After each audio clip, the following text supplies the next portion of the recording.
Hello, ladies and gentlemen, and this is a brand new episode of the Northern Powerhouse program. I haven't done this for a while.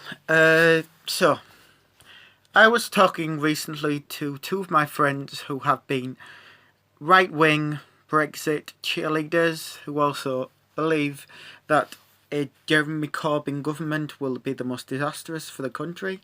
They also believe that just because we are not a third world country, that we are better off and we are lucky, right? Now, I'm going to state for the record, yes, we are very lucky.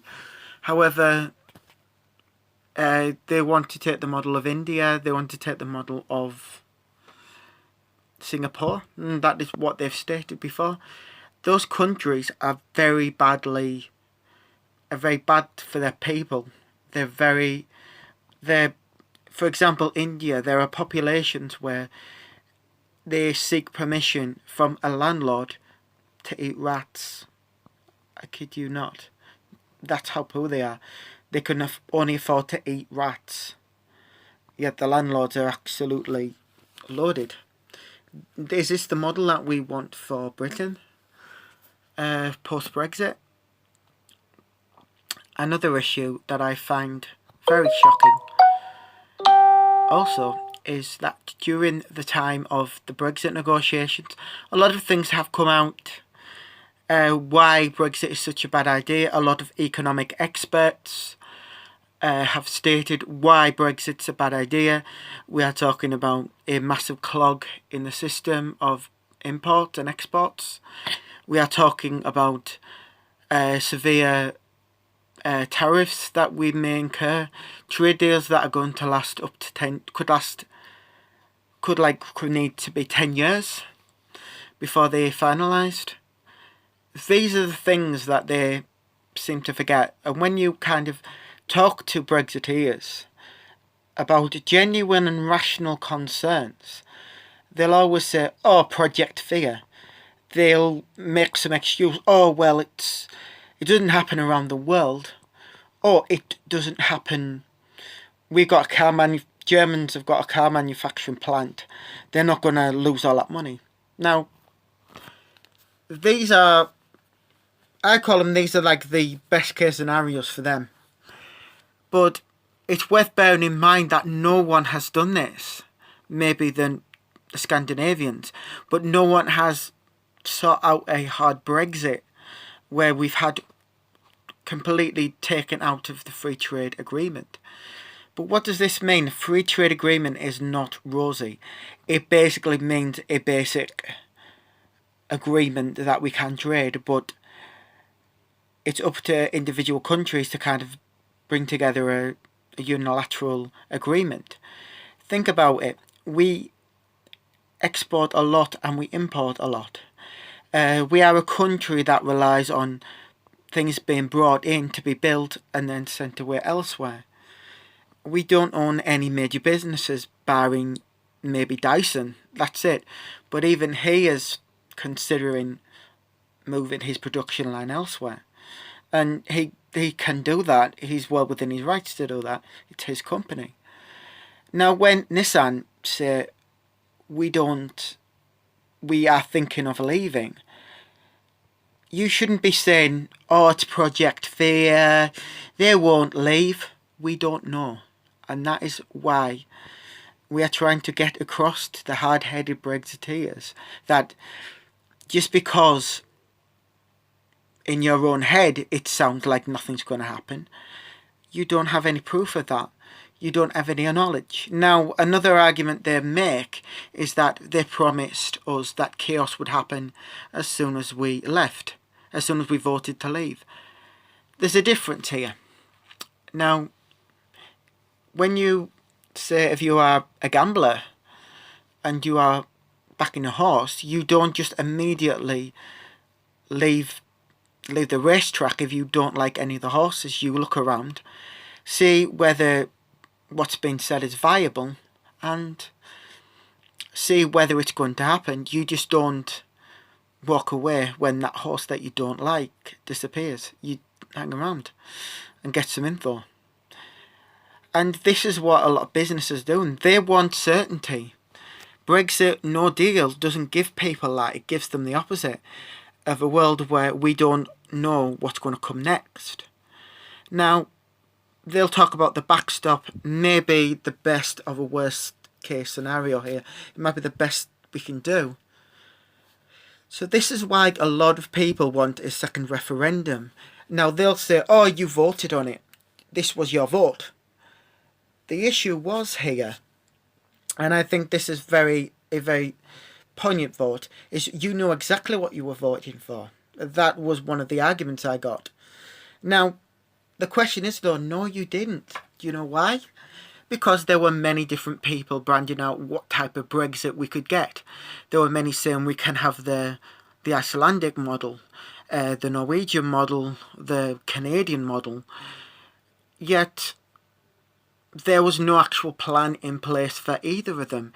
It was kind of an ideology of, let's leave this dictatorship. We don't know what's going to come after this dictatorship, but we don't like them telling us what to do, which is what I got from the argument. He also mentioned about big business. You're pro big business. Yeah, I actually was looking online and I found this very interesting video by James O'Brien. And a truck driver said, well, I'm self-employed. If I go outside of the EU, I have to pay £70 to import-export tariffs for me to go to that country. And if I am in a European country, this happened, they won't pay for me to do that. They won't give me the money to allow me to do that. They'd rather just cut their ties completely if there was a big financial loss. So there's that argument as well.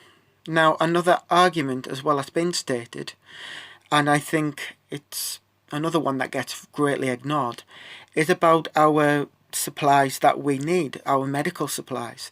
Now the funniest thing I heard, and our medical staff, funniest thing I heard was, these are genuine doctors who are concerned, oh they're against Brexit. Yes, they're probably against Brexit because they know the damage it might do. And the vested interest, that's another interesting argument, vested interest.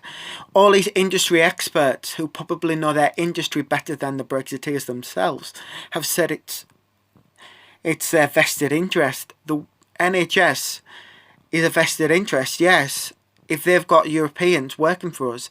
And it's worth bearing in mind how long it takes to train a doctor and a nurse.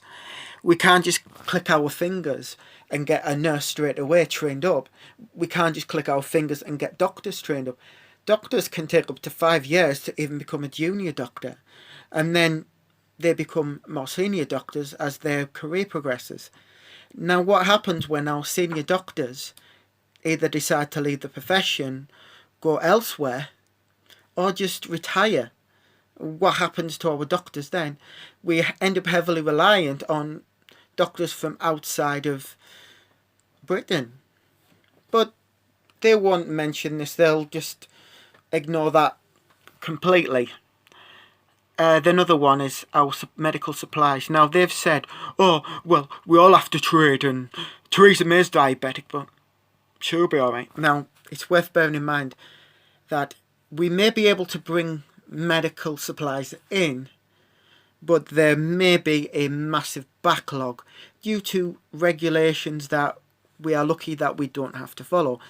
We have a free trade agreement, which means we can pass things in and out of Europe fairly quickly.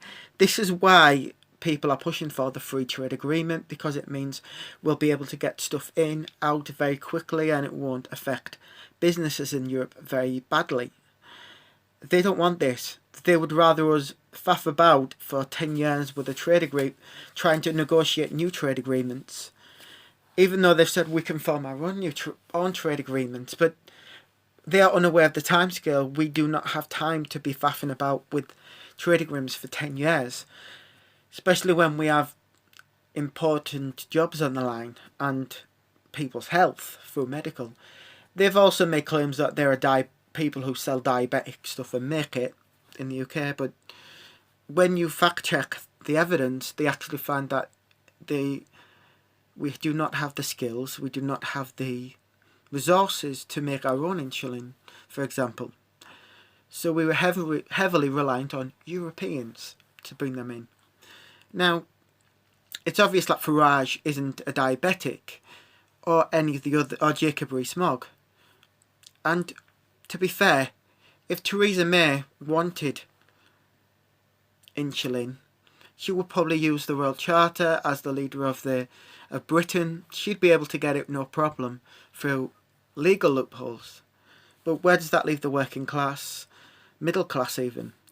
We would end up with a massive backlog, shortages. We'd have to stockpile insulin. Now, if you know how insulin works, you know that it has a limited shelf life. So we can't be stockpiling indefinitely because there won't be enough. It will become useless within a year if it's not stored correctly.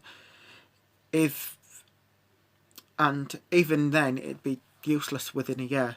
So we'd need new policies for it.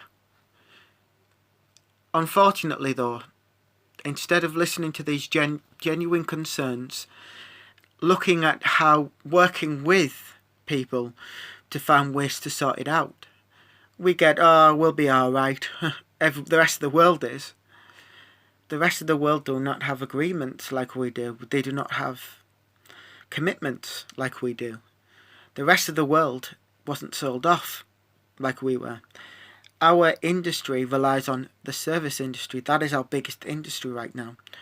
And possibly music.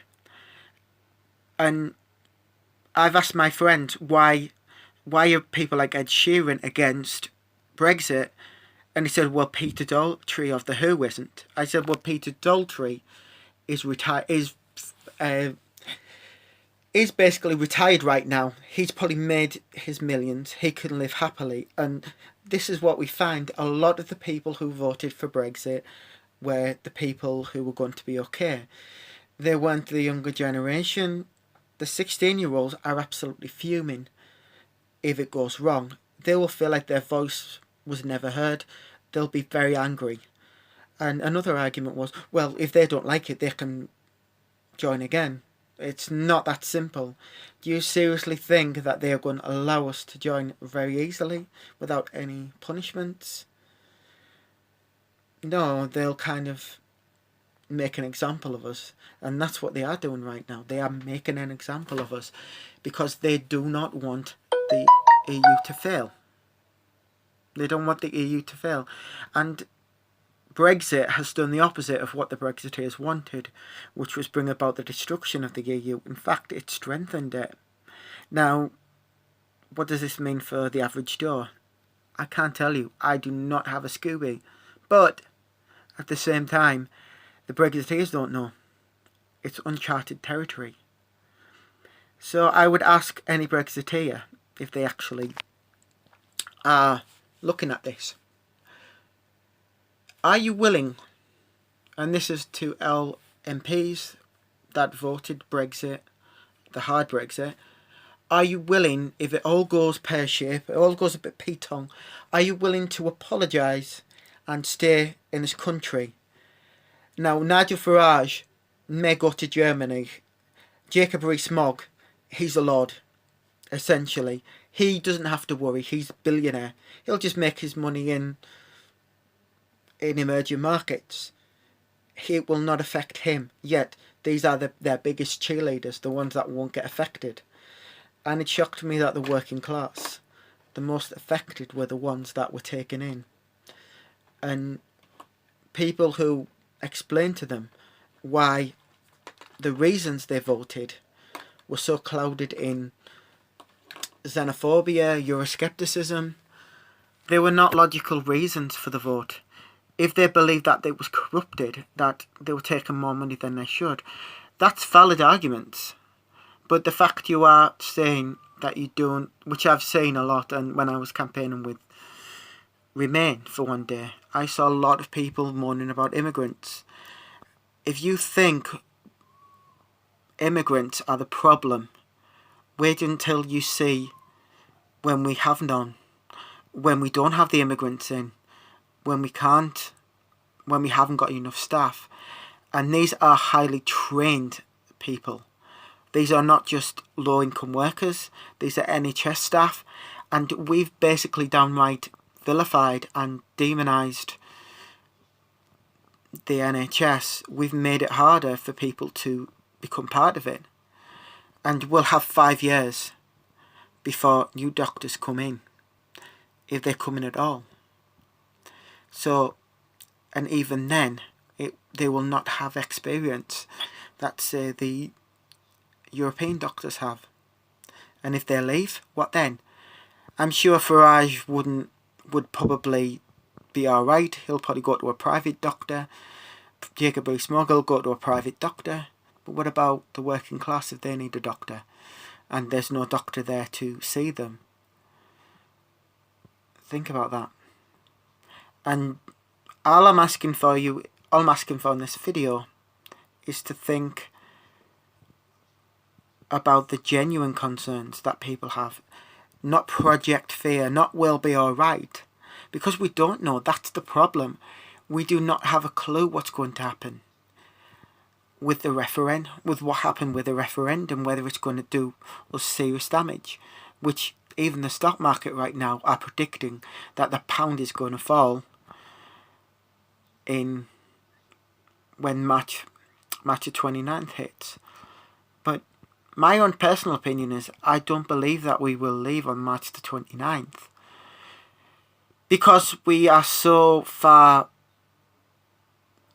against it, against everything, any like agreement, because we're fighting like mad, that will end up either asking for an extension where we sort out our own house, or, and this may be the only get out of jail card we have, a second referendum. Yes, there's no evidence that the vote will change, but now that we have the facts, we can honestly say this is what people want. And I think that's the key, knowing the facts. Because we didn't know the facts when the referendum happened. All we saw were posters, buses with catchy taglines. Even Brexit is just a PR spin of a tagline. What does it mean? We've seen no real answers. We've just seen there's a bad deal is better than a no deal is better than a bad deal. That was one of the big taglines. But what do we have? How are we going to be okay? Who knows? But I hope that when 10 years from now, when we really understand if Brexit happens, the real damage, are we going to be able to turn to our kids and say, why is Britain like it is? Are we going to be able to turn to our kids and say, because we voted for something that we didn't think about, that we didn't understand the consequences of? Or are the 60-year-olds not going to be there, so they're not going to care? The grey vote not going to be there anyway, so they won't care. Think about that. Okay, I'm going to get going. I will see you later.